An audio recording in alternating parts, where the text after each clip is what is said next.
Is this stock like an unstoppable AI juggernaut screaming strong buy, or is it flashing massive sell signals just as retail traders are, jumping in? That is the multi-billion-dollar question right now. Exactly. Welcome to today's deep dive into a really massive stack of sources. We've got market data, financial reports, technical indicators, and analyst notes, all centered around advanced micro devices, AMD, as of today, April 23, 2026. It is a wild time to be looking at this tape, honestly. It really is. And hey, before we tear into the data, if you're ready to find out what's actually happening here, make sure to like this video and subscribe to our YouTube channel. Also, it is compulsory that you leave a comment with your feedback. We want to know what you think as we unpack this. Yeah, let us know if you're seeing the same signals we are. Definitely. And just to set the ground rules right out of the gate, this is an educational deep dive into the source material and the structural market debate. We are strictly here to decode the mechanics of what's happening. Right, so this is absolutely not financial advice. Definitely not. Okay, let's unpack this. Because looking at AMD's recent market movement, we aren't just seeing, like, a standard tech rally. We're looking at a structural anomaly on the tape. I mean, it really is a fascinating moment in semiconductor history. Yeah. When you parse the raw daily data, we are seeing price action that usually takes multiple quarters to unfold, compressed into just a matter of weeks. Wow, just weeks. Yeah, the sheer density of the capital inflow right now is altering the underlying market structure for the entire sector. Well, let's anchor this in the actual numbers just to see what that capital inflow looks like in real time. Because as of our data today, AMD just closed at $305.33. Right. Which is up 0.62% for the day. But the metric that is currently breaking institutional valuation models is the monthly performance. Oh, the April numbers are staggering. They really are. The stock is up 45% in just the month of April 2026 alone. I mean, it just tagged its 52-week high of $310.22. And keep in mind, the 50-week low was just $90.12. Exactly. It's a massive climb. And the participation is huge, too. We tracked 45.62 million shares changing hands just today. To see a mega-cap company move 45% in a single month, it's not even like a freight train accelerating like a sports car. What is it like then? It's more like watching shifting tectonic plates, The entire landscape of the market is just being forcibly relocated. That's a good way to put it. So what is the specific mechanism driving institutional money to move with this kind of, indiscriminate aggression? Well, the mechanism is basically a fundamental sector-wide panic regarding CapEx, capital expenditure. Okay. Panic about what exactly? We're witnessing unprecedented demand for AI infrastructure, but more importantly, a sudden realization of scarcity. The major tech players, the hyperscalers, are locked in this existential arms race to build out data centers capable of training next-generation AI models. Right. The whole compute is king narrative. Exactly. They know that if they lack the compute power, they essentially lose the decade. So institutions aren't just buying AMD stock based on, traditional growth metrics. They're hoarding it. Pretty much. They are desperately trying to secure a financial stake in the core infrastructure of the AI space before the next massive wave of physical deployment happens. Yeah. They're basically front-running the corporate spending cycle. Okay, that makes sense structurally, but I mean, momentum is just a feeling unless it's backed by cold, hard cash, right? Institutional panic buying can only sustain a multiple for so long before gravity kicks in. True. The narrative needs to be backed by actual execution. Exactly.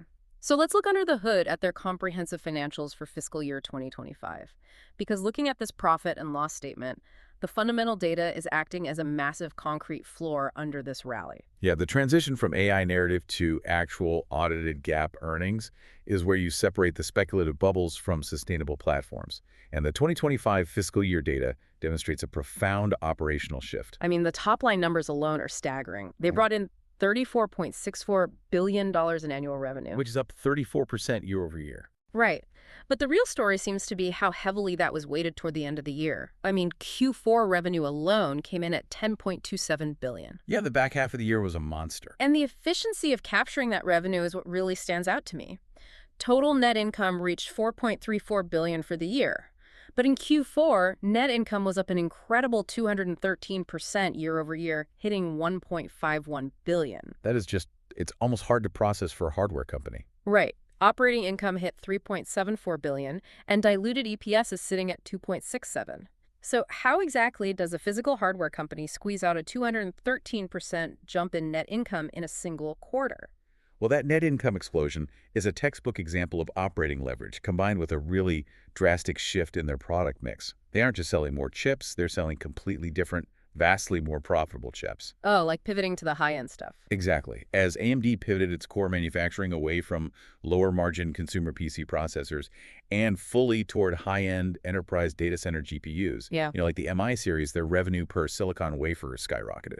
It's And since their fixed costs for research and development remained relatively stable, every additional high-margin AI chip they sold dropped almost purely to the bottom line. which perfectly explains the fortress balance sheet we're seeing in the source data. They are sitting on $76.93 billion in total assets versus only $13.93 billion in total liabilities. That is a massive buffer. It really is. Yeah. Netting that out, you're looking at roughly $63 billion in pure equity. And from a liquidity standpoint, their levered free cash flow, meaning the actual cash they have left over after meeting all their financial obligations, sits at a massive $4.59 billion. Along with operating cash flow of $7.71 billion. Right. It's just a cash machine. But what's fascinating here is the gross margin expansion. They pushed their gross margins up to 54%. Is that unusual for semiconductors? In the physical hardware space, pushing past a 50% margin is historically brutal. I mean, the sheer cost of fabrication, materials, logistics, it's expensive. Hitting 54% proves that AMD currently operates like a toll booth on the only highway to the AI future. Wow. A toll booth. Yeah. Customers aren't haggling over procurement costs anymore. They're paying whatever premium AMD dictates because access to that compute power is existential to their own business models. It proves absolute pricing power in the data center segment. Okay, I hear that, and it's impressive. But I have to play devil's advocate here for a second. Go for it. As an investor looking at the tape today in April 2026, all of this is backward-looking data. It proves they executed brilliantly last year. But what does this all mean for the buyer today? When I'm paying $305 a share at all-time highs, do those historical 2025 numbers actually matter, or have I already missed the structural move? That right there is the exact friction point driving the current market debate. The historical financials are the foundation. They prove the business isn't a mirage. But the stock market is a forward discounting mechanism. Right, you're buying the future. Exactly. When you buy at an all-time high, you are paying a premium for the earnings you expect in 2027 and 2028. The current tension is whether that 45% move this month has already priced in all of that future perfection. And if we want to measure that tension, we really have to look at the technical analysis. Because while the backward-looking financials look like an absolute fortress, the real-time technical charts are flashing some pretty severe warning signs. Yeah, the technicals are telling a very different story right now. Let's break down the setup. Looking at the moving averages, the 50-day moving average is sitting way down at $280.55. Which is a bullish crossover well above the 200-day moving average of 230.41. Right? Yes, exactly. And the AMD is at 7.906, which is another bullish signal, but it's hitting a massive ceiling in the order flow.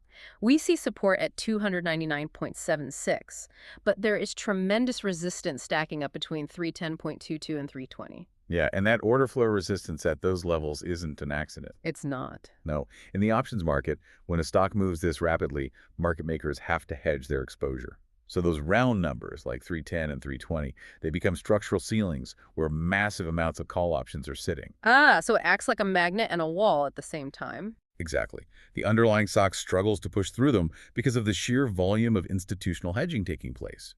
But to me, the more pressing issue is the momentum exhaustion. Right, the overbought dilemma. Let's talk about the 14-day RSI, the Relative Strength Index. It's currently sitting at 72.45. Now, entering overbought territory, anything above 70, is a classic signal of potential short-term cooling. But in a hypergrowth tech cycle, stocks can stay overbought for a long time. They can, but a 72.45 RSI still has real mechanical implications. It means the mathematical tension is at its absolute limit. Like a rubber band stretched too far. Exactly. Think of the stock price's relationship to its moving average. The financials are the anchor, but speculative momentum has stretched the price incredibly far from that anchor. At an RSI over 72, any minor catalyst, a missed economic data point, a slightly hawkish comment from the Fed, it can cause algorithms to violently recalibrate and snap that price back toward its 50-day moving average. And there's a specific weakness signal in the chart we need to highlight. The Fibonacci pivot at 304.25. Yes, that is a crucial pivot. In algorithmic trading, these Fibonacci levels act as psychological battlegrounds. And liquidity zones, right. Right. If the stock fails to hold that 304.25 level on a daily close, the order book suggests there's a massive air pocket below it. There just aren't enough natural buyers stepping in until you hit the next structural support zone around 292. Wow, so it dropped to 292. Yeah, if 304 breaks, high-frequency algorithms will likely pull their bids, and you could see a sharp, punishing pullback to 292 in a matter of hours. Well, if technical indicators are warning of a cool down and a potential air pocket, we really need to look at what the people closest to the company are actually doing with their money. Which brings us to a glaring sentiment clash. Analyst ratings versus actual insider selling. Yeah, this is where the structural debate gets highly contested. Let's look at Wall Street's optimism first. Across the 34 to 45 analysts currently tracked, the consensus rating is a moderate buy. Roughly 80% are screaming buy or strong buy, and about 20% say hold. And the high price target is what, 380? Yeah, Millie's research has it at 380, but here's where it gets really interesting.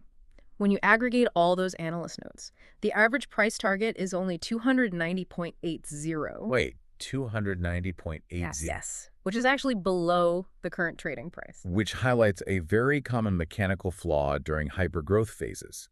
Analysts are fundamentally bullish on the company, which is why they issue buy ratings. However, their discounted cash flow models, which dictate their actual price targets, they mathematically cannot keep up with the real-time buying frenzy. Oh, so the price outruns the spreadsheets. Exactly. The sheer velocity of the capital inflow has completely outrun their models. Well, the spreadsheets might be lagging, but the executives are certainly paying attention to the current price. Because we have an absolute insider bombshell in the source data. The selling at the top. Heavy insider selling right at these technical peaks. CEO Lisa Su sold 85,000 shares on March 12th, which is worth about $17.4 million. And the chief technology officer, Mark Papermaster, sold roughly $11 million in shares over multiple transactions right here in April. We do have to view this objectively, though. I mean, how objective can you be when the CEO is dumping $17 million? Well, insider selling is a highly nuanced signal. Executives receive a vast majority of their compensation in stock options. It's standard corporate finance for them to set up pre-planned 10b5-1 selling programs to systematically diversify their personal wealth. Okay, the diversification argument. Right. Is it a lack of faith or just executives reasonably taking profits at an all-time high? You can't reasonably have 99% of your net worth tied up in a single asset, even if it's the company you operate. Okay, I hear the standard diversification argument, but I have to push back hard on that. Timing and volume matter. We aren't talking about a routine quarterly trim. They are unloading nearly $30 million in stock right as the RSI hit 72, right as the price outruns the analyst targets, and literally weeks before the most anticipated earnings call of the decade. That's a fair point. You can't just hand-wave that as scheduled selling. Doesn't that signal that the people building the very AI chips driving this rally look at the current valuation and think, yeah, this is fully priced? It's a completely valid challenge, and it's the exact reason sophisticated investors monitor these filings so closely. While the sales are likely programmatic, the executives chose the parameters of those programs. The fact that they're selling tranches or executing right at this specific high watermark inherently signals that management recognizes the current valuation is historically rich. And calling it rich might be the understatement of the year. Which brings us to the core debate of this entire deep dive. Is this stock genuinely undervalued because we're entering a new industrial revolution with AI, or is this a classic value trap waiting to spring on unsuspecting retail traders? Let's talk about the valuation metric that makes traditional investors sweat. Yes, the terrifying trailing PE, the price-to-earnings ratio. It is currently sitting at 117.43. That is massively higher than the sector median. Yeah, a PE of 117 means you are paying $117 today for every single dollar of earnings the company generated over the past 12 months. By any traditional metric of value investing, that number is astronomical. It is. But let me take the side of the undervalued argument for a second, because the source material presents a fascinating counterpoint. Simply Walson suggests the stock might actually be 18% undervalued based on its future cash flow growth. Wait, really? How do they figure it's undervalued with a 117 PE? Well, it all comes down to the mechanics of future cash flows. If this AI infrastructure build-out isn't just a cyclical hardware upgrade, but an exponential paradigm shift, like if AI compute demand truly scales exponentially, then the earnings denominator is going to explode. Paying 117 times past earnings is actually cheap if their earnings quadruple by 2028. That is the ultimate bull thesis right there. And it relies on discounting those future cash flows with highly aggressive, uninterrupted growth assumptions. But I'll take the side of the value trap argument here. Let's hear it. This specific setup is exactly why retail traders historically get decimated. When retail investors look at a high PE stock that keeps going up, they assume the business risk is decreasing because it's quote-unquote winning. Right, the line goes up so it feels safe. Mathematically, it is the exact opposite. Buying at a 117 PE, especially when the RSI is overbought, means you are paying for absolute perfection. If the company missteps even slightly, the downside risk and volatility will crush late buyers. By perfection, you mean there's zero margin of safety. Exactly. If you buy a stable company at a 15 PE and they miss earnings, the stock might dip slightly. The low valuation provides a cushion. A stumble at a 15 PE means you fall off a curb. But at a 117 PE, the market has already priced in flawless execution and infinite demand. If they stumble at a 117 PE, you fall out of a skyscraper. The multiple compression will violently crush you before the underlying business ever actually fails. Okay, that is a terrifying visual, but it perfectly explains why retail traders often get trapped here. So, to really decide if we're looking at a curb or a skyscraper, we have to weigh the absolute best case and worst case real-world scenarios. Right. What are the actual fundamental drivers moving this business today? Let's start with the bull case. What justifies the upside and this 45% surge? The bull case is completely rooted in massive AI dominance and aggressive market share acquisition. AMD has secured colossal deals with tech giants like Meta and OpenAI for their MI450 GPUs. Those are massive partnerships. Huge. And industry projections show they are on track to capture a 50% CPU market share in enterprise servers. Plus, they're backing this up with hard guidance. They are forecasting a massive 32% year-over-year revenue growth for Q1 2026. Those upside catalysts are incredibly potent. But we must address the bear case, the downside risks, because there are structural threats that could instantly trigger that air pocket we discussed. What's the biggest drag right now? Well, first, there's cash flow drag from console cycle fatigue. AMD provides the semi-custom chips for major gaming consoles. We're currently deep into the back half of the current console lifecycle, and management is projecting double-digit declines in gaming semi-custom revenue. So the gaming segment acts like an anchor, dragging down the aggregate revenue, while the AI data center segment is desperately trying to pull the whole company upward. Precisely. And the second, far more unpredictable risk is geopolitical.